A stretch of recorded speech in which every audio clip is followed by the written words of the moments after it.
Where's the box that I have to live in? Because I'm not used to just like doing whatever I want. I make art because I have some really amazing friends. Let me just say I'm a fan already.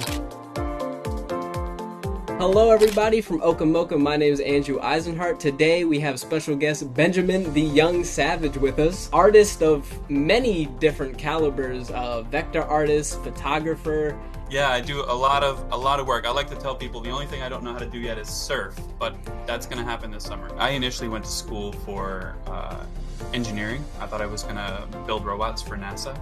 It was friends of mine who convinced me that, I had talents in other areas and that I really ought to use them. I think about, ahead of time, I'm really trying to capture this particular shot, but oftentimes I have to let that go because nothing is ever the way I imagined it, when I'm out there. Hello everybody from OCA Mocha. My name is Eisenhart. Today we have special guest Benjamin the Young Savage with us, which is a phenomenal name. Artist of many different calibers, vector artist, photographer. I mean, you pretty much do it all, right? Yeah, I do a lot of work. I like to tell people the only thing I don't know how to do yet is surf, but that's going to happen this summer. Yeah, are you gonna do it here in on the East Coast? I think what I'm gonna do is I'm gonna go out to Ocean City. I'm just gonna spend a week, get an Airbnb, and learn how to do it. Man, you are living everyone's dream. I don't. But yeah, welcome. I'm very happy to have you. I was browsing a lot of your work, and let me just say I'm a fan already. I mean, you have done some very incredible things. Thank you very much. I mean, we're just gonna start with probably the hardest question. We like to start with the question of why do you do what you do? I think why did you start making art, and why do you continue to make art? So I make art because I have some really amazing friends. I initially went to school for engineering. I thought I was going to build robots for NASA. And it was friends of mine who convinced me that, I had talents in other areas and that I really ought to use them. And so I switched to graphic arts. And then while I was in the graphic arts program, the school that I went to mixed graphic arts with fine arts. So we were all, in the same classes. And I didn't get along terribly well with the other artists in the class all the time, and so I really didn't think fine art was for me. So I just kind of stuck to graphic arts and making logos and business cards and websites and that kind of thing. And then after I graduated, my partner at the time and some very good friends of mine were like, "No, you need to actually make fine art." And so making art for art's sake was a bit of a foreign concept for me. I didn't really know how to go about it because, with graphic design, you have a project, right? You have the business card has to be this size and the website has to be this size and it has to be these colors. And so for making artwork, I was like, there's no parameters. Like where's the box that I have to live in? Because I'm not used to just like doing whatever I want. So for the first series that I did, I made a box for myself. I made a series called the Who Said What art show. And what I did was I had people on social media send me their favorite quotes. And then I would draw whoever said that quote. And that became the first collection of art that I made. And you can see one of them on the wall back there. But that's why I have a lot of pieces with quotes on them, because I was combining like the typography skills that I learned in graphic design. And then I was drawing portraits, but I was drawing them in the way that I would draw a logo. So I'm using like vector shapes to make somebody's face. So that's how and why I got started. And with the art that you make now, I've noticed a lot of it really is there to start conversations and kind of there to push dialogue of things that are kind of hard to speak about. Can you kind of talk about where your thought process is and why you think it's important to make sure that your art has deeper meaning that is hard topics to speak on. So for me, I really enjoy artwork that has some kind of message that either makes people think about that makes people think about things, or makes people question things that they had already thought about. Um, and that comes out with my work. Now, I love color and I love shapes, and so I love all those things. But I want the artwork to also have some kind of drive to make people feel a certain thing. I had gone on a trip to South Africa, and while I was there, I just happened to have like a couple hours, and I visited the Cape Town South African Museum of Art, and they had an exhibition up, and they had talked about how during apartheid, uh, almost all of the artists in the country had gotten together, and they had said, you know what, apartheid is a really terrible thing that's happening right now.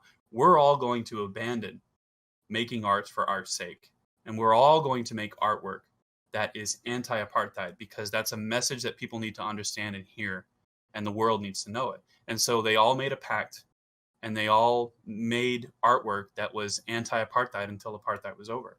And I was really, really inspired by that. And there are so many different issues, so many different things that we can talk about, and that we need to be aware of. And it's not just political stuff. There's a lot of political artwork that I make, but also some of the artwork is also just about, self-care, and about taking care of yourself, and about self-worth, and making sure that you enjoy the life that you have. Those are all important things. I think in addition to, whatever we fight for politically, we also have to remember why we're fighting for it as well, and to, really enjoy and honor and take care of the life that we have. So on the Zerflin Twitter, I was kind of surfing through, and I saw you had one design that you tweeted out that kind of got a decent amount of attention. It was the like segregation and slavery wasn't really that long ago graphic. And Yeah. what was that like making that? And So that was a fun project. So that is now a T-shirt. hey, Looks like that. And this was originally, I was on Reddit, and there was a lady, and she was talking, a black woman who lived in Florida, and she was talking about Black History Month. She worked in an office, and she would decorate her cubicle every February with heroes from Black history, and put up like quotes and stuff like that on around her working space. And she was having trouble because her coworkers would come up and be like, why are you making such a big deal about segregation and slavery? It was so long ago. And she was talking on Twitter, and she said, I wish I could have a tattoo that would really say exactly how long ago it was, because I don't think most people realize. And I responded, I said, I'll design it if you get the tattoo. And she said, you're on. And wow. so I came up with this design, and you can see that in the red area, it shows slavery, and then the yellow area shows segregation, and then the green area is unlabeled. And she got it tattooed around her wrist so she could show people exactly how long Wow. slavery ago was. And after it was made, I posted up the design on Reddit, and it went absolutely viral. It was shown all over the place, and a lot of people on there were like, you have to turn this into a T-shirt. You need to make it some posters. And so posters are up there. T-shirts are in these crates. I made bookmarks and stickers, and it's going absolutely viral. Snoop has shared it. T.I. has shared it. Willow Smith has shared it. Complex Magazine and The Source have both shared it. The only thing though is that nobody knows that I made it. So whenever they share it, most of the time Oh man. it's a meme. It's become a meme, and so like everybody shares it all over the place. But honestly, that's important. I'm glad that it's going viral, because more important than me getting credit for it is that the history is out there, and people are now able to contextualize exactly how long ago everything was. Everything that's in this unlabeled green area, Malcolm X was killed there. Medgar Evers was killed there. Martin Luther King was killed there. Fred Hampton was killed there. All that happened in the green. Trayvon Martin was killed there. Corinne Gaines was killed there. All of those things happened in that little sliver of green. And we think that's long ago. It wasn't. Man. Yeah, that design, something, just art like that and just symbols. Do you think that's, like, honestly the best way to communicate facts and just anything? Just because that design isn't, it's nothing too complicated about it. It's just real straight to straight to the point, and just gets the point across. Do you And I think? think that's where I think artists and graphic designers can really step in. Right now, there's so much misinformation out there. There's tons and tons of fake news and things that people believe that are untrue. And it's one thing to debate with people on Facebook and Twitter and Instagram and be in the comments and be like, no, this is actually not true. But it's another thing to put that information together, distill it down, and be like, no, look, just look. If you can see it visually, it makes a lot more sense to people. It's funny because the creation of this graph was made because I made a book. The Department of Health for the United States had me design this book. Oh wow. This is a book that comes out every single year. I did 2016 and 2017 for them, but it is entirely stacks and stacks and stacks of data. Right? Oh. It's just numbers, but they also have really nice graphs. Mm. And this shows, for example, this is the life expectancy by birth, sex, and race. This is infant mortality rates by race. All this is really, really important stuff. This data is what defines how we do medicine in the United States.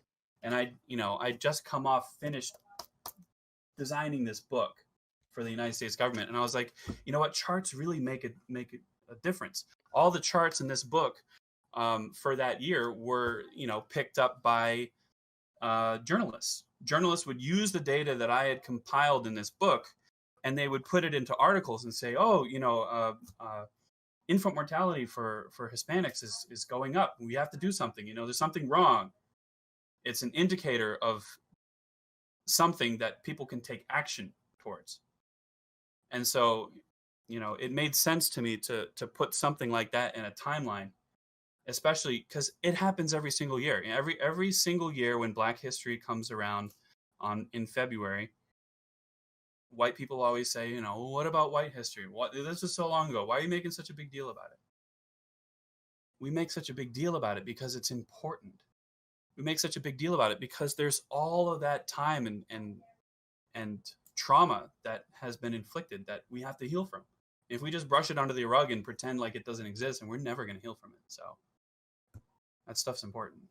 Yeah, and making charts like what you're talking about, and of course with your graphic, going back to that, a lot of people, I feel like you would have to debate actually heavily with them, even just about that being art. Honestly, I feel like how would you, if someone came up to you and was like, oh, that's not art, or that's not a design, like what would you say to someone who had that thought process? Cool. If you don't think it's art, then it must be nice to live in such a narrow point of view. You get to dismiss everything that you don't feel like is art. For me, I think art is anything that people put passion into making. I have seen people do landscaping work, where they'll cut somebody's lawn and they'll make this beautiful zigzag pattern all across it. That's art. Somebody put some passion into that. They figured out, if I run the mower this way and I run the mower that way and I do it in this particular pattern, it's going to make something really, really nice. That's art. When somebody is, at a bakery and they're making cinnamon buns, and they figure out how to, make the cinnamon bun stack just so, and run the frosting on it and make little patterns on it. That's art. Anytime you create something and you put passion into it, that's art. That's probably the coolest definition and explanation that I've ever heard for art. As Wow. long as there's Damn. passion, then it's art. I have a problem if somebody does something dismissively. I don't really think that's art.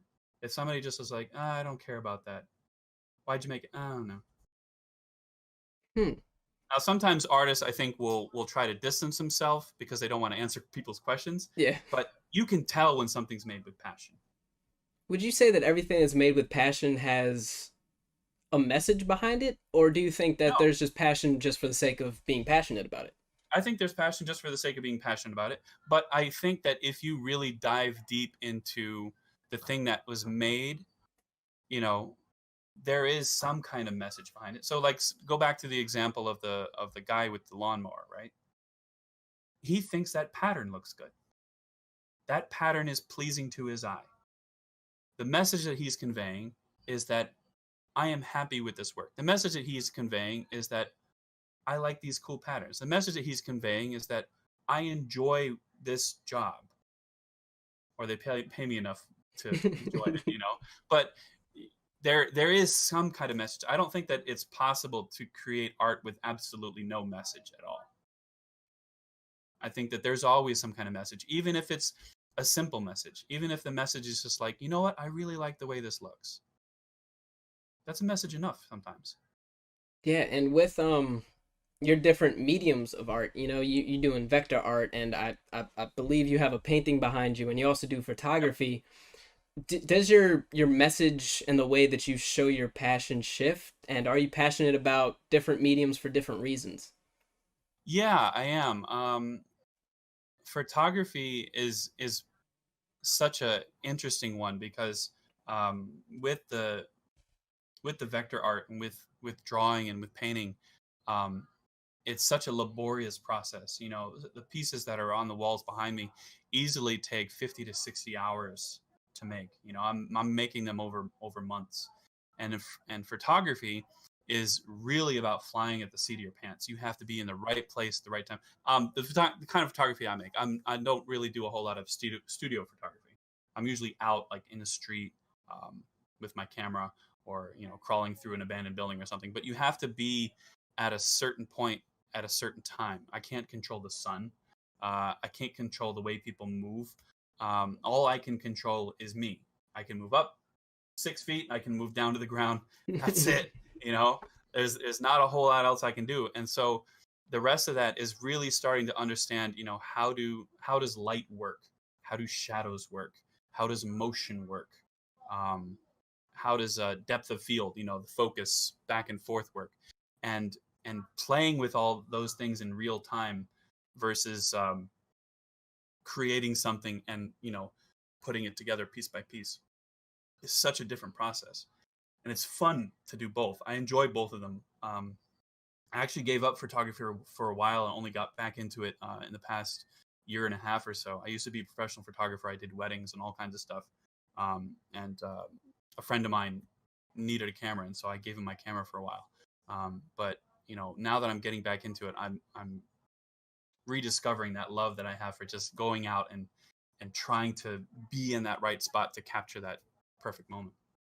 And this is always one thing that I've always wondered about with people who, do photography. Is there ever a moment that you are looking to capture, like an expression or part of life that you're like, yeah, that's why I do it?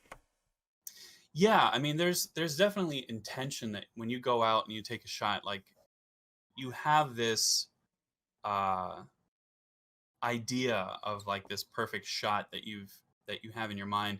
um at least for me, I think about, ahead of time. I'm really trying to capture this particular shot, but oftentimes I have to let that go because nothing is ever the way I imagined it, when I'm out there.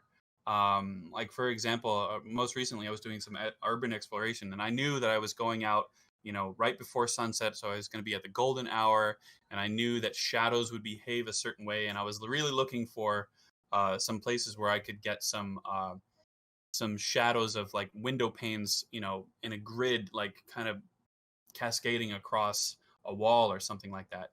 And I found some of that, but it wasn't the most interesting thing I shot that day. I had to kind of let go of that idea and just open my eyes and look around to see what other things were around me. Because if I had just laser focused on that one thing, I might have got that one shot, but I probably would have missed everything else. And the other shots that I got were still pretty good. And with the planning that it takes for vector art versus photography, how is that different? Do you go into these vector art like works that you say take like about a month to complete with a whole strategy, or do you go in and just start just drawing? So I normally just dive in and start drawing. I do have a certain process that I follow. So usually I start really, really small. I typically start, you know, with the eyes, and I work in the eyes, and I go from dark to light. So I start with the shadows and work my way slowly all the way up to the highlights. Um, and I'm working very, very, very close. So I'm not uh, taking a look at the full piece usually until I'm closer to the end, and I'm not paying attention to color at all at that point either. I'm only concentrating on the shapes of darkness and lightness, and drawing them in the way that I see them, and drawing them in the way that I imagine them to be. Um, a lot of the artwork, while it is the vector artwork, you know, it is kind of photorealistic in that, you know, it looks very much like the person. There's also a lot of creativity that I throw in there as well. You know, I will draw shapes on people's cheeks and curve their eyebrows in certain ways that aren't quite natural, but they look good to me. Um, and so, you know, I really get lost in that minute detail and just draw um, almost automatically. I'll put on some really good music and I'll just go with it. And later on, that's when I add and play with color. But I don't really know what the final piece is going to look like till very close to the end. Um, the colors change drastically in the last like 30 minutes that I'm making it. I'll try all different kinds of colors and be like, I don't really like that. I'll sit with it for a little bit. Let me change it around a little more. Um, so yeah, I very rarely end up with the piece that I imagined in my head. There's this whole process. And I'm also doing research. Every person that I draw with vector artwork, I also have like their Wikipedia page open. And so I'm reading about them and learning about their life. And so I'm working in little details of what I'm learning into the piece itself. Most of the later pieces that I've drawn all have very, very detailed backgrounds. And the backgrounds are full of shapes and patterns of things from their lives. So, for example, this piece here is a piece that I did for Cal Ripken Jr. This is hanging up at Michael's Cafe up in Middle River. But in the background of this piece, you'll see tons of little shapes that look like home plates. Whoa. This is because of all of the games that he won. He has the world record for winning more baseball games than anybody else. And so I made a pattern in the background that has every single game that he ever won. Really? And so that's the kind of stuff that I'm working into the background of a lot of these pieces.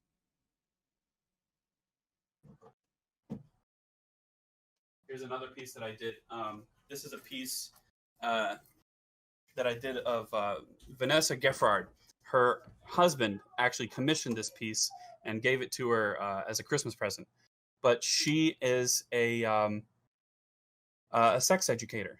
She teaches people about the health of their bodies, mainly Black women. And in the background of her piece is illustrations of women's anatomy. But if you look at it back, it sort of looks like a mandala. If you're not paying that close attention to it, it's just like, oh, it's a very nice pattern. But no, there's purpose and meaning in the background of all the pieces. That is insane. Yeah. What? So how do you know when your piece is finished? If like, yeah, like when are you like, all right, that's enough, that's it. Sometimes I have to let it go. sometimes I have to let go. But there's always the feeling that I get, like as I'm approaching it, I'm like, it's almost there, it's almost there, it's there, it's done, and then I can close it and let it go. Sometimes sometimes I'll notice like I'll have made a small mistake, so I'll go back in and like fix that. But most of the time, yeah, once I'm done, I'm done. I'll just, there's a feeling like, there's like a buildup. It gets closer and closer, and everything gets more intense, and then it's like I take a step back, and it's like, this is a finished piece. I don't need to work on it anymore. Well, we're almost out of time for the interview, unfortunately. But thank you so much for talking with me. Of course, like, it's always so cool to talk to everybody and just like see what their thought process is and how they do what they do. So I'd like to give you this time, if you have anything you would like to just plug or anything that you're working on currently or something you have farther down the line, please go ahead. Yeah, so I'm putting out a book. It's gonna be published by this summer, hopefully. I'm almost done with all of the editing of it, but it is a compilation of that series that I talked about at the beginning called the Who Said What art show. It's a compilation of all of the pieces that have quotes, and it's yeah, I'm putting it together, and it's got all of the details. So all the research that I did on each person, I'm including that in the book. So it's got the art on one side and the story behind the art That's and cool. the quote as well. So that's coming out very soon. And yeah, if you go on to art.zerflin.com, you'll be able to see the sign up list, and you'll get an email if you sign up once the book is published. That's gonna be so cool, man. And the fact that you're putting in the details too, that's gonna blow people's minds. I know it. Like when you told me about the cow Ripken, I was like, what? Is it so? Like, all right, I do have a question. It's like that. It's numerically correct. Like every Yeah, plate, really. it's numerically correct. Oh I my did God. another piece of Michael Phelps, and Michael Phelps, if you just look at the piece, it's got just a bunch of circles in the background. But then if you look at the circles, you'll notice that it's got like the Olympic logo in the corner of each circle. And then if you look even closer, you'll see that some circles are darker than others. The darker circles are bronzes, the medium ones are silver, and the lightest ones are gold. And so if you look at the whole piece, it's every medal that he ever won at the Olympics. That's ridiculous, man.